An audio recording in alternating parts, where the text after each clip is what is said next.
While Michael and I were enjoying our multi-course meal, I sensed a couple arriving in the room next to us. Their voices, filled with happiness, sounded familiar to me. "You're really happy today, aren't you?" "Well, of course. That annoying kid has finally grown up. I can divorce without paying child support now. And finally, I can marry you. Is it okay if we sit here?" Michael asked from outside the closed door. "Ah. What is it?" "Oh, my apologies. Were we too loud?" "No, that's not a problem, Dad." As the door opened with these words, Robert was taken aback. "My name is Naomi Hudson, a 46-year-old cram school lecturer. My husband, Robert, is 4 years my senior and runs an architectural firm. He established this firm a few years after we got married, but initially, it was tough to secure clients and manage the finances. That's why, before we got married, I was a teacher, and after giving birth to our only son, Michael, I worked as a tutor and cram school lecturer for the immediate high income and stability. I used to pack my schedule with work, no matter what. This inevitably made my routine nocturnal, and there were days I couldn't do anything around the house. There were times when little Michael was left at my parents' house. But a few years later, Robert's business stabilized, and it started growing. I didn't need to pack my schedule with work anymore. However, by that time, I had grown to love my current job. I became passionate about how to guide children of Michael's age. And Michael himself grew up straight and tall, which is hard to believe considering how we raised him. Now, he is attending the law school. He has been interested in law since middle school and seems to want to become a lawyer. He is only in his second year, but he has already started preparing for the bar exam alongside his classes. Having a clear dream for the future is great. I've always wanted to be a teacher. But not in the sense of teaching at a school. I wanted to help each child find their way. My current job fulfills that old dream of mine. Moreover, I feel glad that I kept working when Michael asked me about his studies. From middle school until midway through high school, whenever he had a question about his schoolwork, he would ask me. He is competitive and hates not understanding things. I don't usually hover over him, but when he asks, I do my best to explain things in a way that makes sense to him. So, despite being an absent mother most of the time, Michael was kind to me.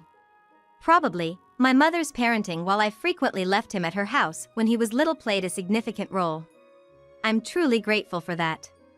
Thanks to this, Michael and I have a good relationship even now as he turns 20. However, my relationship with Robert has somehow become more formal. Things were really good until we had a child. I first met Robert at a college mixer.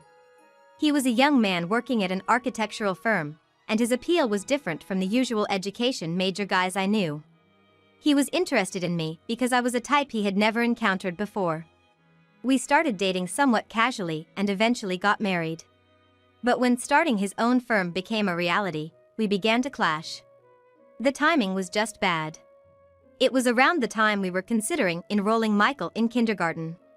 He seemed to have had some conflict with his boss at the architectural firm where he was working, which triggered his decision to start his own firm. But starting a firm is not an easy task.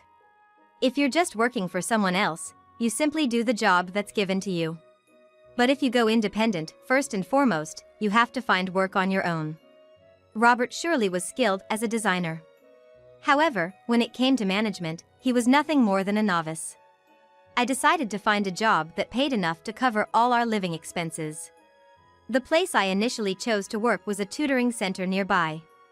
Although the hourly pay was excellent, the hours available to work were limited.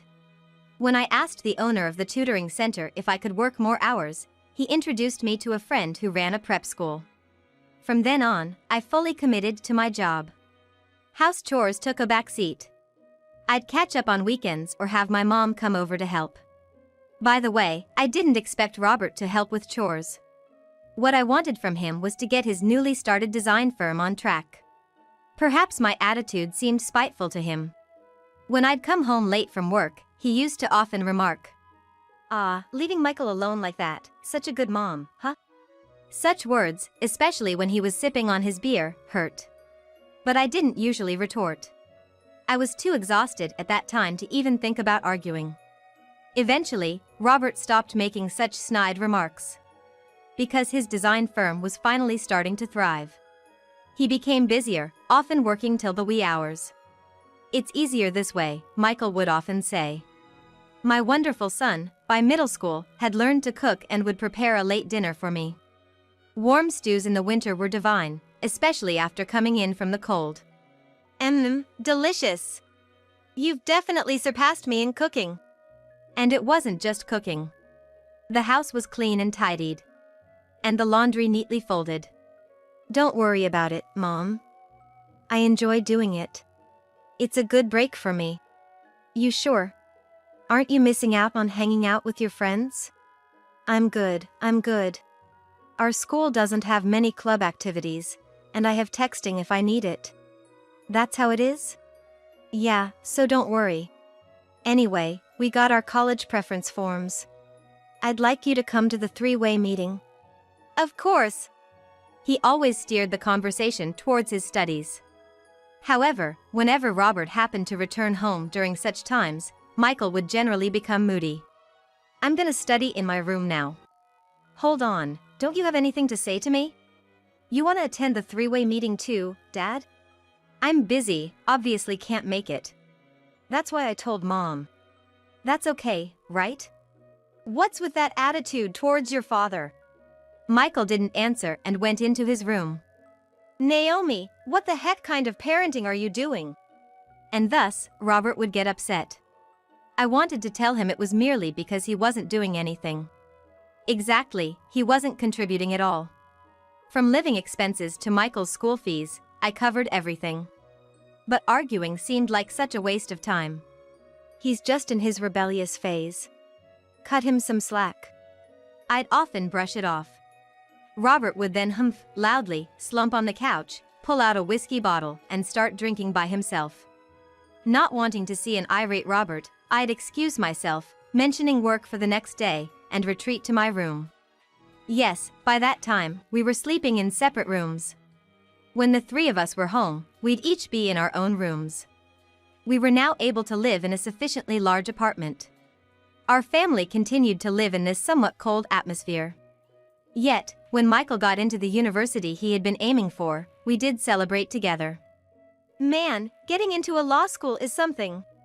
I'm so proud." "It's where I wanted to go." Michael's response was rather indifferent, but it was the truth. He had always had a law school he wanted to attend and worked hard to get in.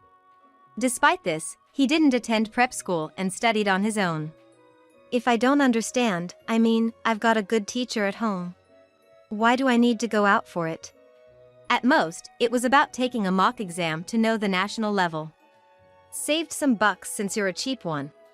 Is that really how you say it? Mom, I meant to say that too. You really don't need to worry about that. No, I just wanted to do it myself. Michael really is a good kid, almost too good to be true.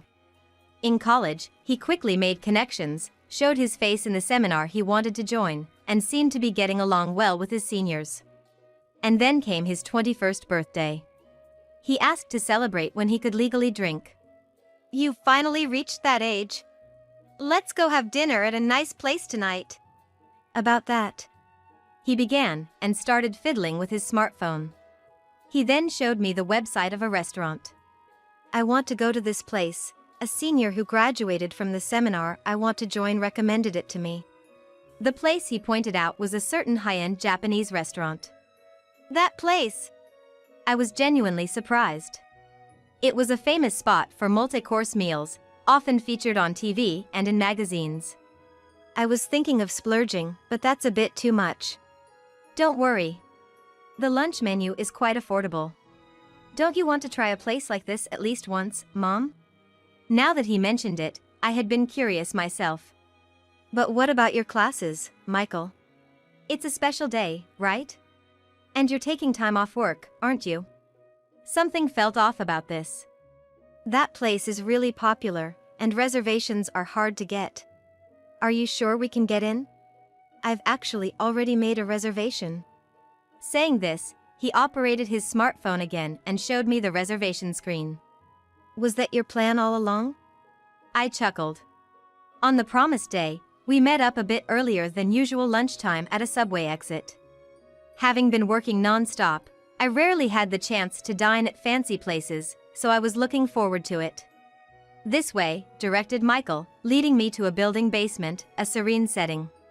Inside, the private rooms for small parties seemed to be located further in, as we were led down a long corridor. "We've got plenty of time reserved," he assured me. "So we can take our time, I get it." "Exactly," he replied. We then enjoyed the series of exquisite multi-course meal brought before us. A feast for both the eyes and the palate. It had been quite a while since I had experienced something like this. As we were savoring the final sweet dish, I noticed some commotion outside. "You're really splurging on me today, aren't you?" "Yeah, today's a special day." That voice, I recognized it and turned to look at Michael. He was calmly fiddling with his smartphone. Maybe checking messages now that we had finished our meal. "Hey." "Shoo," he gestured with his finger to his lips, a mischievous grin on his face. "Let's listen in a bit more, Mom. And man, they sure are loud. The waitress said the thick partitions meant we wouldn't be able to hear the tables next to us, but I guess not." Feeling a bit uneasy, I strained my ears to listen. "Drinking in the middle of the day is something, huh?" "Yeah, totally." "Well, I'm not gonna get drunk or anything. It's rare for you. You're really happy today." "Of course. That annoying brat is finally an adult. I can divorce without paying child support. And then we can finally get married." At the sound of that voice, Michael grinned and stood up in a flash. "Is this seat taken?" Michael called out from outside the closed door. What is it, exactly?" "Oops, sorry, was I too loud?" "No, that's not a problem, Dad." With that, Michael swiftly opened the door. "Ah, you are." "Hello to you too. Nice to meet you. I'm this guy's son." Clearly, the woman was flustered. She probably hadn't expected the annoying kid Michael talked about to suddenly appear right in front of her. She looked about my age, or maybe a bit younger, and was an ordinary woman, which seemed ill-fitting for the word mistress. And she looked somewhat familiar. "By any chance, did you come to sell insurance before?" I work as a lecturer at a prep school near the station." "Oh." She seemed to remember. She had come to sell insurance during a break, promising to meet with a staff member. "Then this will be quick. My name is Kate Smith. I've been seeing your husband for quite some time." "Seriously?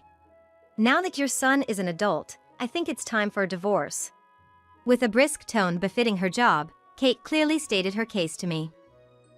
Just then, as if Robert had closed his mouth, he suddenly opened it, grabbing Kate's shoulder as if to say, "Don't say any more." However, she probably didn't realize the meaning behind Robert's actions. She turned around, intending to come towards me. "No way." As Michael said this, he took out his smartphone from his pocket. "Actually, this is perfect. I want you to meet someone I want to introduce to Dad and the others," he said, and then quickly raised his hand to signal someone. Then, crossing the long hallway, several figures approached. "Hey! Over here." "Oh? You guys haven't gotten past the stewed dishes yet. If it's a full-course meal, you're in the middle of it, aren't you?" "Hey Michael, you guys have finished eating, haven't you?" "Yes, we certainly have." "Shall we move to your room then?" "That sounds good." As Michael said this, the man and woman who came from behind the senior also chimed in.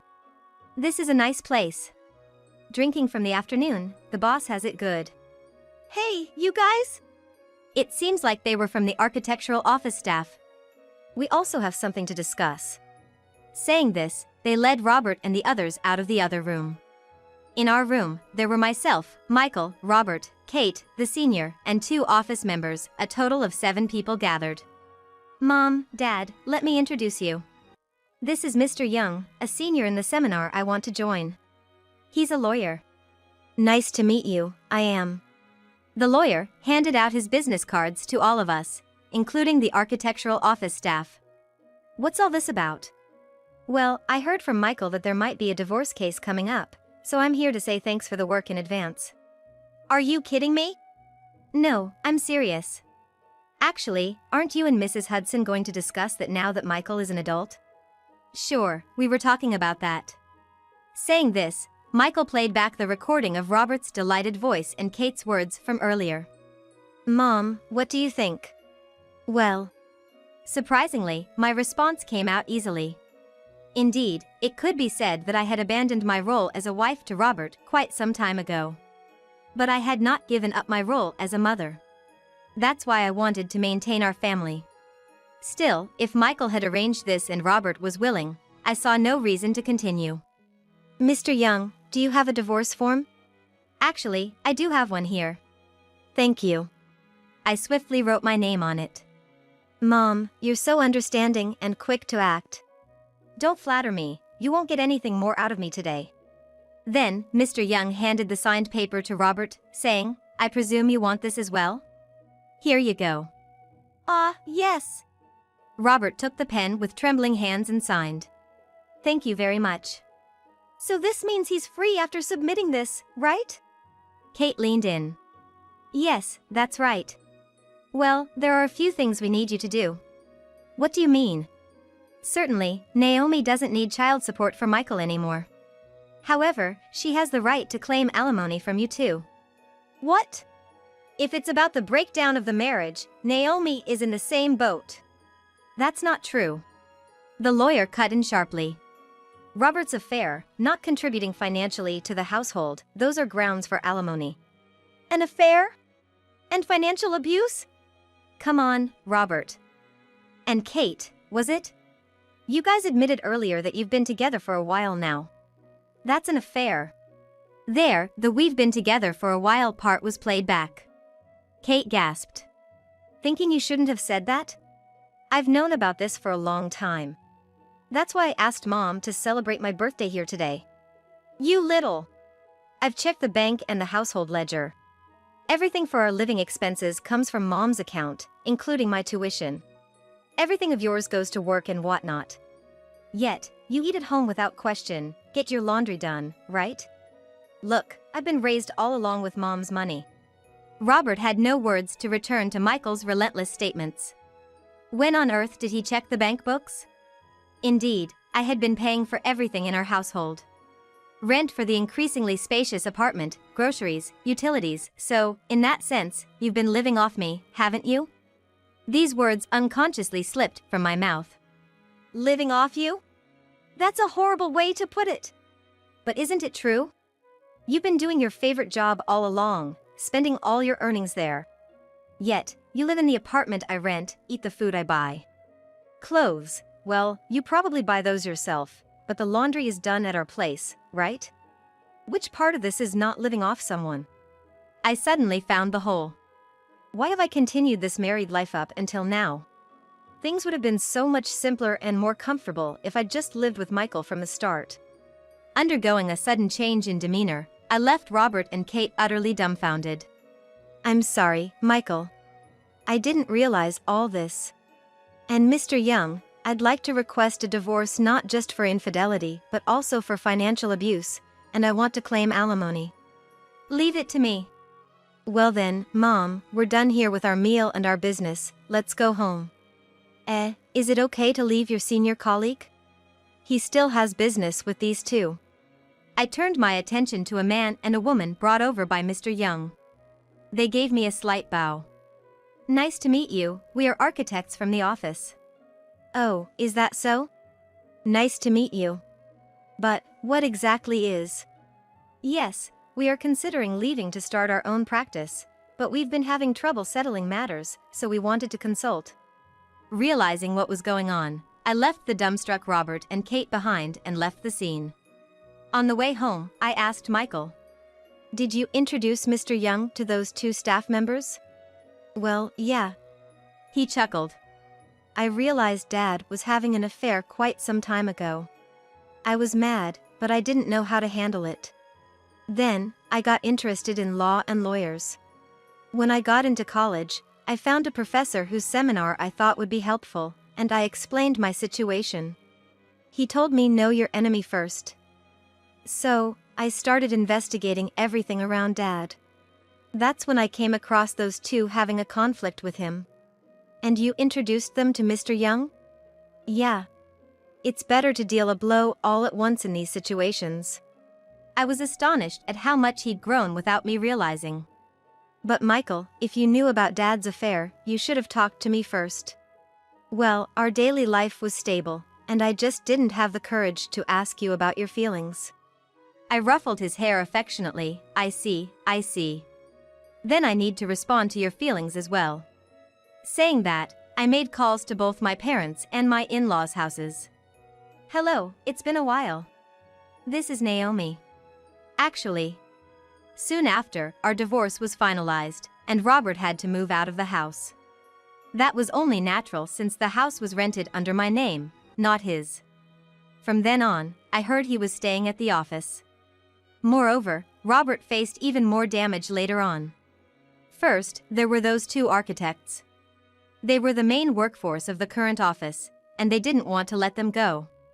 But with a lawyer involved, it became impossible to forcibly keep them. We respected you. But it's truly disappointing. And to think you were doing such things on top of that. We won't let it come to that. They seemingly told him off. As a result, the firm from which those two architects were pulled is apparently in quite a turmoil now.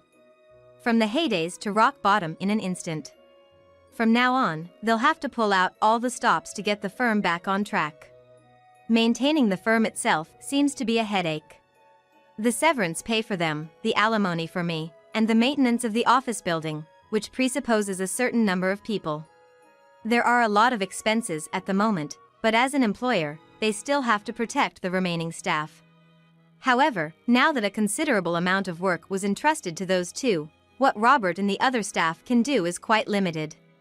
With no other option, he thought of borrowing the necessary funds for the time being and went to see his in-laws, with whom he lives along with his sister and her husband.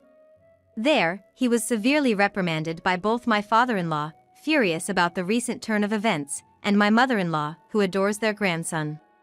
We might not have a huge inheritance to leave behind, but we've decided not to give you any of it. We'll give that portion to Michael.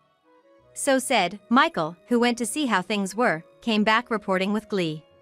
And Kate too. Due to the comings and goings of lawyers, her longtime role as a customer's mistress got spread around the office. Moreover, this put a significant dent in her business as an insurance salesperson, where customer trust is crucial. She was a top-performing salesperson, but her customers started leaving in no time. With office politics and backstabbing happening, showing vulnerability was a bad move.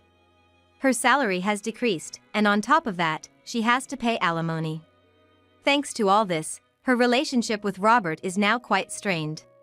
It would have been better if we just divorced properly earlier. Well, you agreed with what I said back then, didn't you? I can only think that it serves them right. Sometime after that, we moved to a slightly smaller place from our previous residence. That's because Michael, taking the initiative, said, "Wouldn't a smaller place be fine?" Indeed, that's true. For now, it's just the two of us living together.